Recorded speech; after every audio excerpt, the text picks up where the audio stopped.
মাঝরাতে আকাশকে বিছানা থেকে লাথি মেরে ফেলে দিল তার স্ত্রী সীমা। আকাশ উঠে চোখ কচলে বলল, কি হলো, কি শুরু করলে? মেয়েটা অদ্ভুত একটা হাসি দিয়ে তাকিয়ে আছে, কিছুই বলছে না। আকাশ বিরক্ত হয়ে বলল, সরো, আমি ঘুমোবো। সে ঘুমোতে যেতে চাইলে আবার তাকে ধাক্কা দিল সে। আকাশ অবাক হয়ে বলল, কি ফাজলাম হয়ে সব, রাতের বেলা ঘুমোতে দেবে না নাকি? সীমা উঠে বসে চোখ বড় করে তাকিয়ে আছে। আকাশ স্ত্রীর অগ্নিচক্ষু দেখে ভয় পেয়ে গেল। মেয়েটা ইশারা করে ঘরের বাইরে যেতে বলল। বাহার আতঙ্কিত হয়ে আস্তে করে বেরিয়ে গেল। আর কিছু না বলে ভয় ভয়ে দরজার সামনে এসে আকাশ ভাবল, এটা কি দেখলাম, এ কিভাবে সম্ভব? সীমার চোখগুলো এমন লাল হলো কেন? বিয়ের 3 বছরে তো এমন কিছুই হয়নি, ওর চোখগুলো এমন কি করে হলো? না, ভয় পেলে চলবে না। স্বামী হিসাবে আমার দায়িত্ব আছে ওর প্রতি। ওর কি হয়েছে সেটা আমার জানার দরকার। কথাগুলো ভেবে সে সাহস সঞ্চয় করে আবার ঢুকলো ভেতরে। ভেতরে ঢুকে দেখে সীমা কান্না করছে। সে কাছে গিয়ে বলল, কাঁদছো কেন? সীমা বলল, আমার বন্ধুটা চলে গেছে। কে বন্ধু? এখানে তো কেউ নেই। তুমি বুঝবে না, ও আমার বন্ধু, খুব ভালো, আমাকে খুব ভালোবাসে। কি বকছো এত রাতে?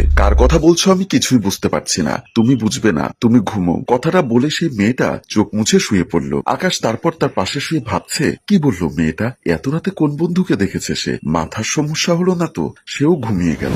সকালবেলা অফিস যাবার সময় সীমা বলল, এই আজকে 5 কেজি মাছ আনবে।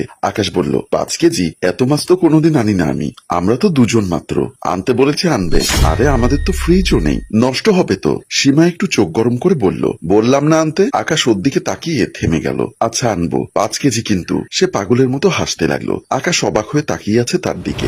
সন্ধ্যাবেলা আকাশ ফিরলে সীমা দরজা খুলেই বলল, মাছ কই? আকাশ একটা ব্যাগে গিয়ে দিল। সে ব্যাগটা নিয়ে বেডরুমের ভেতরে চলে গেল। আকাশ অবাক হয়ে ভাবলো, কি আশ্চর্য, মেয়েটা কাঁচা মাছগুলো বেডরুমে নিয়ে গেল কেন? এসব তো ফ্রিজে রাখার কথা। ব্যাপারটা বোঝার জন্য সে বেডরুমের দিকে পা বাড়ালো। বেডরুমের দরজা হালকা ফাঁকা করতে দেখলো মেয়েটা মাছগুলো মজা করে খাচ্ছে। সে দেখে আটকে উঠলো। তার ভীষণ বমি আসলো। সে আর দাঁড়িয়ে থাকতে না পেরে দৌড়ে চলে গেল বেসিনে। বেসিনে মুখে পানির ঝাপটা দিয়ে ভাবলো, এসব কি হচ্ছে? এই মেয়েটার উপর কি জিন ভর করলো? এমন আজগুবি কাজ তো কখনো করেনি সে আগে। তাহলে কেন এমন হচ্ছে?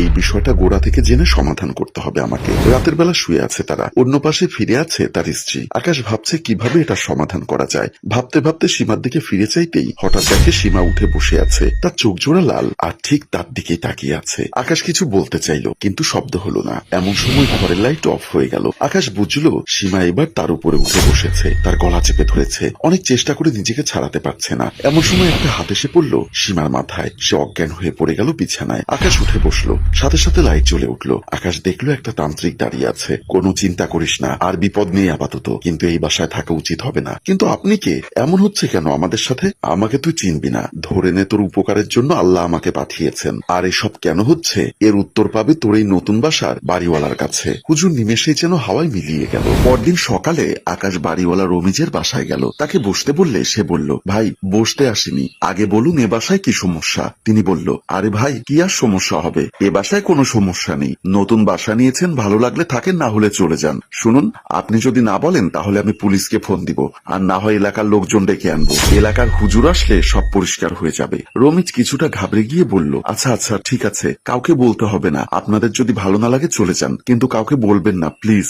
আমার মান সম্মান চলে যাবে, ভাড়াও লাগবে না। আমি না হয় চলে যাব, কিন্তু সত্য না জেনে আমি যাব না। বলুন আমাকে, আপনি যখন জোর করছেন তাহলে বলি। শুনুন, 5 বছর আগের কথা। তখন এই বিল্ডিংটা দোতলা ছিল। একদিন আমি সিঁড়ি দিয়ে নামার সময় দেখি ওই ফ্ল্যাটের দরজা খোলা, আর সেখানে আপনাদের মতো স্বামী স্ত্রী দুজন থাকতো। স্বামী প্রায় ঢাকায় যেতেন কাজে, তাই আমি দুষ্টুমি করে বাসায় ঢুকে গেলাম। বেডরুমে দেখি ওনার স্ত্রী মাথার চুল আঁচড়াচ্ছে। তাকে দেখে আমি নিজেকে কন্ট্রোল করতে পারিনি। তাকে জড়িয়ে ধরি। সে আমাকে ছাড়িয়ে থাপ্পড় মারে। আমার আরো রাগ হয়, তাই তাকে বিছানায় ফেলে তার উপর ঝাঁপিয়ে পড়ি। কিন্তু মেয়েটা মারা যায়। তখন আমি কি করব বুঝতে না পেরে ঘরের ভেতর থেকে কেরোসিন এনে ছড়িয়ে দিলাম আশেপাশে। তারপর একটা গ্যাস লাইটার এনে জ্বালিয়ে দিলাম। পরে সবাই মনে করেছিল সিলিন্ডার থেকে আগুন লেগে মারা গেছে মেয়েটা। তারপর থেকে ওই বাসায় যত ভাড়াটিয়া এসেছে তারা আপনার মতোই সমস্যায় পড়েছে। ভাই আমি বউ বাচ্চা আলা মানুষ, আমাকে মাফ করে দিন। আমাকে পুলিশে দেবেন না। ছি, এমন একটা জঘন্য কাজ করে বসে আছেন, দিনের পর দিন পার করছেন পরিবার নিয়ে সুখে। আর ওই মানুষটার কি অবস্থা হতে পারে এখন, যে স্ত্রী হারিয়েছে, সন্তান হারিয়েছে, বাজে বোন হারিয়েছে? আপনি মানুষ না, আপনি পশু। কথাটা বলে আকাশ চলে গেল। ঘরে এসে সে দেখলো তার স্ত্রী গুনগুন করে গান করে বিছানা ঠিক করছে, ঠিক আগের মতো স্বাভাবিক। সে কাছে যেতেই বলল, এসে গেছো, চা খাবে? আকাশ বলল, সীমা আমার পোস্টিং হয়েছে ঢাকায়, চলো আমরা ঢাকায় ফিরে যাই। এই বাসা আজই ছেড়ে দিব বলেছি। সীমা বলল, এক্ষুনি চলে যাব? আচ্ছা ঠিক আছে, কিন্তু না, আমরা আজই চলে যাব। আচ্ছা, আমি গোছাচ্ছি, কিন্তু একটু তো সময় লাগবে। এসেছি তো 4 দিন মাত্র, বেশি কিছু তো বের করিনি। বাহিরে যা আছে তা সব আবার প্যাকিং করে রেডি হও। রমিজউদ্দিন সোফায় বসে ভাবছে, আমার আসলে খুব ভুল হয়ে গেছে, মেয়েটার সাথে খুব খারাপ করেছি আমি। তখনই আকাশ আর তার স্ত্রী আসলো, বলল, আমাদের সব গাড়িতে তোলা হয়ে গেছে, আপনি আপনার বাসা তালা দিয়ে দিবেন। আসুন, আমরা গেলাম। তারা চলে গেল। রমিজ তালা দিতে গিয়ে রুমের দরজার সামনে আসলো। হঠাৎ কেমন যেন একটা অনুভব করলো সে। তারপর ধাক্কা খেলো। বাতাসের ধাক্কায় ভেতরের রুমে ঢুকে গেল। তারপর সে সোজা বেডরুমে চলে গেল। তারপর এসে কেমন যেন বিশ্রী গন্ধ অনুভব করছে সে। হঠাৎ তারপর পাশের একটা ভুতুরে হাসির শব্দ আসলো। সে তাকিয়ে দেখে সেই মারা যাওয়া মেয়েটি। সে হাসছে, তারপর চুল খোলা, হাওয়ায় ভাসছে। হঠাৎ মেয়েটি অনেক রাগ করলো বলে মনে হলো রমিজের। রমিজ বলল, আমাকে ছেড়ে দাও, আমি ভুল করেছি, স্বীকার করছি, আমাকে বাঁচতে দাও। মেয়েটা ধীরে ধীরে তারপর তার কাছে চলে এলো। রমিজ আকুতি মিনতি করেই যাচ্ছে। মেয়েটা বলল, তুই আমার জীবন নষ্ট করেছিস, আমাকে কি বাঁচতে দিয়েছিলি? আমি কেন বাঁচতে দিব? দয়া করো আমাকে প্লিজ, আমার পরিবার আছে, আমারও ছিল, স্বামী ছিল, আর আমার গর্ভে সন্তান ছিল। এই বলে সে তাকে গলা চেপে ধরলো। সে বাঁচার চেষ্টা করলো, কিন্তু পারল না। এক পর্যায়ে রমিজের দম বন্ধ হয়ে গেল, সে মারা গেল। মেয়েটা রমিজের মৃত্যুর খুশিতে দাঁড়িয়ে হাসতে লাগলো। সম্মানিত ভিউয়ার্স, গল্পটি কেমন লাগলো কমেন্ট করে জানাবেন। গল্পটির রচনায় ও পরিচালনায় অভিক, ক্যামেরায় শিহাব ও শাকিল এবং প্রযোজনায় মঞ্জুর মোর্শেদ। ধন্যবাদ।